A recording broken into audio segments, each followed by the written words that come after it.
Hi all, some of you may already know, but I took a trip to America at the beginning of June to see my family, and I thought I'd share some of the things I saw with you. We traveled to New York City and Dallas, Texas, where my sister now lives with her family.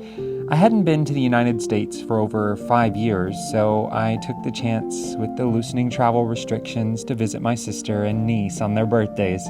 I was very excited not only to see my family after so long, but also to properly visit the Big Apple for the first time. I'd expected New York City to be very comparable to Seoul in terms of city life, but honestly, there really is an atmosphere in New York City that you cannot find anywhere else.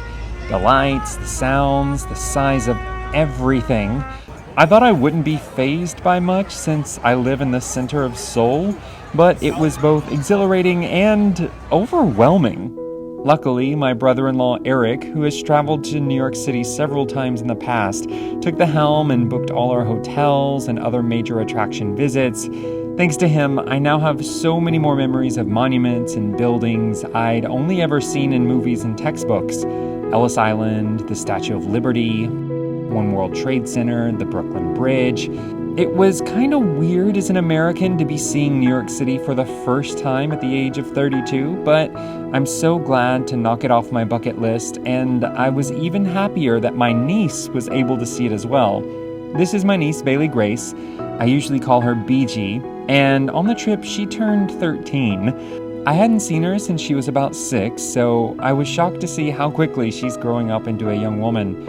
She is obsessed with musicals and Broadway, which, as a former high school theater nerd myself, it makes me burst with pride. She'd been begging to go to New York City for years now, and as her parents had promised, the three of them took a trip to the Big Apple to commemorate her 13th birthday and officially becoming a teenager. I tried to surprise her at the airport by not letting her know I was coming and then just meeting her at the baggage claim, but as you can see, she seemed to have already suspected it. Hey, BG. Bailey, you don't seem surprised. Did you know? You gave it away 2 days ago when you said there are going to be surprises as soon as we land. Well, yeah, but that doesn't mean... She's a smart cookie, so I will have to work harder to surprise her in the future. The big thing she wanted to do in New York was watch her favorite musical, Hamilton. She's seen the musical on Disney Plus several times and listens to the album constantly. But, of course, there is a magic that you can only feel when you watch a live performance. We got all dressed up, went to eat New York cheesecake, and then headed to the show. For anyone who doesn't know, Hamilton is a musical about America's first Secretary of the Treasury, Alexander Hamilton. He's also considered one of the most influential founding fathers of the United States. I'm a little surprised that my niece, a 13-year-old girl from Texas, would be so engrossed by a dead guy from the 1700s. But as an uncle, I was so proud that she was able to talk about the history lessons she learned from the musical and could tell me all about the importance of the sights we were seeing in New York City. She is so smart and passionate in a way that I think only people her age can be. And I found her genuine interest in Alexander Hamilton and New York City to be quite contagious. My niece wasn't the only birthday girl, though. My sister had her birthday a few days later. This time we went to the top of the One World Trade Center and got a bird's eye view of Lower Manhattan and New Jersey.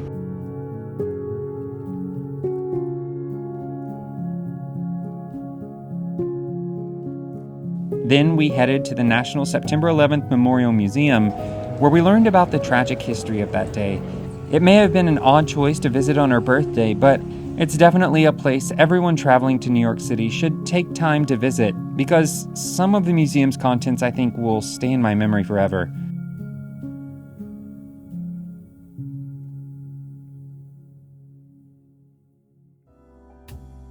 Later in the evening, to lighten things up, we hopped on the Staten Island Ferry and ate pizza, which is my sister and my favorite food.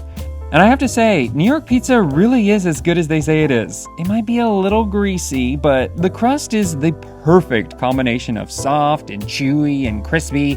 I've never had pizza like this before, and trust me, I've had a lot of pizza. My sister and I are 6 years apart, and we weren't super close growing up, but I do feel we've gotten much closer as adults, even though we live thousands of miles away from each other. I was really glad I could see her on her birthday this year. Between all of this New York City excitement, I also got to meet up with some friends that I'd met in Korea, but now they live in the US. I met Kayla, who used to live in Korea and work with me in the entertainment industry. We were actually in the same agency together, but now she's in the United States working as a model and voice actress, absolutely killing it. I also met a Korean friend who moved to New York City, and he showed me around the Museum of Modern Art. He has some connections, so I think we got in for free. It was really nice to have a little bit of my Korean life show up in New York. I think for anyone who has lived long-term in South Korea, there's a certain part that stays with you and becomes part of the lens with which you see the world through. I don't mean it in an overly deep way, but it was nice to meet up with people who knew both Korea and the US intimately, and we could talk about the two. I also got to go to K-Town with my family and introduce them to Korean-style fried chicken while in New York, and it was a big hit. It was funny because even though I'm not Korean, I did feel a certain type of pride in sharing this with them. After a week in New York City, my family needed to get back to their daily lives, so we flew to Dallas, Texas, where my sister's family lives. I've never lived in Texas myself, but I've visited several times while I was still living in Arkansas, so I'm quite familiar with it. My time here was a bit less touristy and more just hanging out with everyone and doing fun activities, but I may have enjoyed my time in Dallas even more, not the least of which because I finally got to meet my nephew, Maverick. He didn't go to New York with everyone else because, well, he's 5 and who wants to lug a 5-year-old around New York City if they don't have to? I'd only met the little guy once before in person, and then he was only 2 months old, so for him, this trip I took will probably be his first memory of me. He is definitely a very active boy. He plays baseball and loves dinosaurs. I think all boys go through that dinosaur phase, I know I definitely did, and I'm so glad that I could finally meet him in person. He's absolutely brimming with curiosity and excitement. There's just something so endearing about how bright and optimistically he sees everything in the world. I think I myself need to remember to bring more childlike exuberance into my own life like he does. I hope he doesn't grow out of this phase of his life too quickly. My sister and brother-in-law definitely kept the Dallas schedule packed with outdoor activities and yummy restaurants, but my favorite times were at home cooking my favorite childhood foods and teaching my niece and nephew the games my sister and I played as a child. They taught me some new ones too. One, 2, 3. Burrito! You caught it. What, does that mean anything? I You caught gotta it. hit it. You gotta hit it first.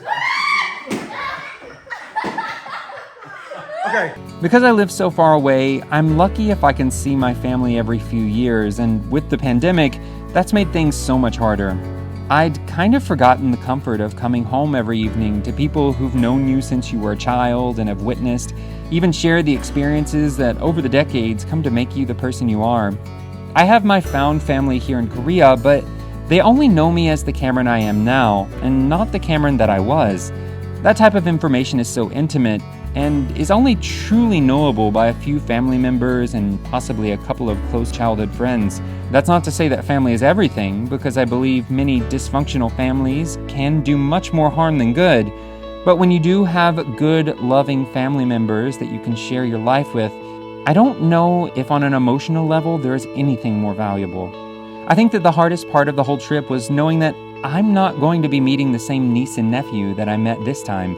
Bailey is 13 and Maverick is 5. I feel like every year until they're adults themselves, they're going to constantly be changing and evolving into different people.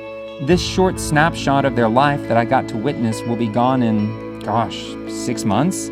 As an uncle living abroad, I don't get to witness their development from day to day, so every time I do meet them, it's like I'm getting acquainted with someone new every time. I get short glimpses into their lives, they get short glimpses into mine, and we just have the love and trust of family to tie those moments together as best we can. I think that realization for me was very vivid this trip.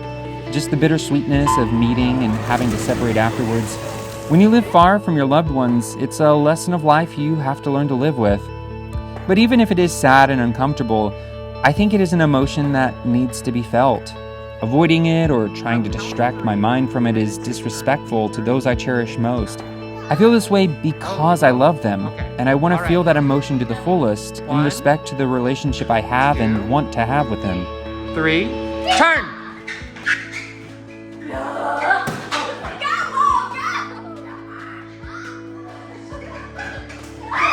Oh! Winner! She's the champion, my friend.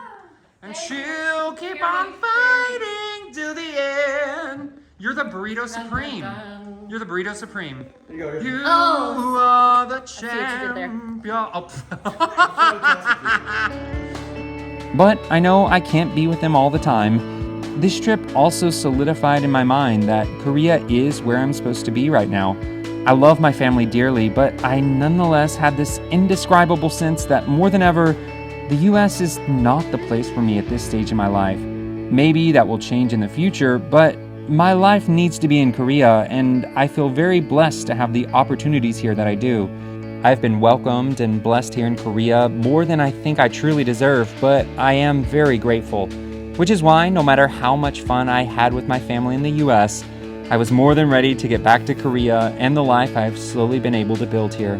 To all the people, both in my personal life and fans who watch my shows, I want to express a heartfelt gratitude to the support and encouragement y'all always provide. I hope you enjoyed this small look at my trip to the US and my family. Thank you, and I wish you all the very best.